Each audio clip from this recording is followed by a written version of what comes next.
ఈరోజు నేను విజయవాడకి వచ్చిన చెన్నై నుంచి. సో ఈ వర్షాల వల్ల ఈ వరదలు ఈ రోజుకి 9 రోజులు అయినాయి. సో 6 లక్షల మంది కనీసం మినిమం కష్టపడుతున్నారు. సో నేను మా కంపెనీ మూలంగా ఈరోజు సీఎం గారిని చూసి ఒక 1 crore డొనేషన్ ఇచ్చాను. సో నా రిక్వెస్ట్ ఏమంటే, ఈ టైంలో మనము సీఎం గారు 74 years ఏజ్, ఆయన ఎంత కష్టపడతా నేను చూశాను. ఇప్పుడు బస్సులోనే ఉన్నారు, ఇంటికి కూడా పోలేదంట, ఇక్కడే ఉంటున్నారు. ఆయన ఈ వయసులో ఎంత కష్టపడుతుంటే మనం అంటే మేము మన వ్యాపారస్తులుగా మన శక్తిని బట్టి, నేను ₹1 కోటి చెప్పడం లేదు, 100 రూపాయలు ఇచ్చినా ఓకే, 1000 రూపాయలు ఇచ్చినా ఓకే, 1,00,000 రూపాయలు ఇచ్చినా ఓకే. వాళ్ళ శక్తికి ఈ టైము మన ప్రభుత్వానికి, మన ప్రజలకి చాలా చాలా అవసరము. మన అందరూ నిలబడాలి, తెలియాలి మనం అందరం ఒకటే అని చెప్పి.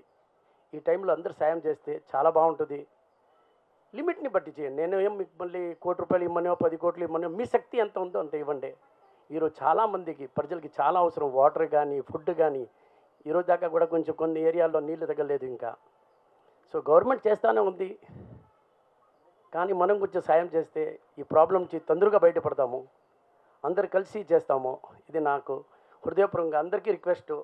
మీరు కూడా చేయండి, ముందరికి రండి, మీ శక్తిని బట్టి ఇవ్వండి, మీ శక్తిని బట్టి ఇవ్వండి. నేను చెప్తా ఉంటాను కదా, డబ్బులు ఊరికని రావు. ఈ టైంలో మీరు చేయండి, నిజంగా డబ్బులు ఊరికని రావు. ఈ సాయం చేయకపోతే మనం సంపాదించేది వేస్ట్. ఈ సాయంలో మనం నిలబడాలి, మనం చేయాలి. నేను కరోనా టైం వచ్చినప్పుడు కూడా చాలా స్టేట్లో చేశాను, ఆంధ్ర కూడా చేశాను, తెలంగాణ చేశాను, అట్నే తమిళనాడు కూడా చేశాను. ప్రతిసారి కష్టాల్లో మనం నిలబడితేనే దానికి ఒక అర్థం ఉంది, మనం సంపాదించేది. లేదంటే ఏం అర్థం లేదు. సో మీ అందరికీ ఇంకొకసారి వినతిగా చెప్తున్నాను, మనస్ఫూర్తిగా చెప్తున్నాను, మీ సాయం అందరికి కావాలి, గవర్నమెంట్ కావాలి, ఈరోజు ప్రజలకు కావాలి. మీరు కూడా వచ్చి నిలబడండి. నమస్కారం.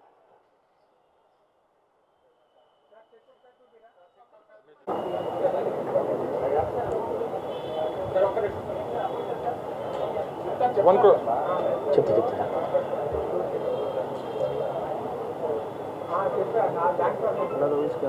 మాపి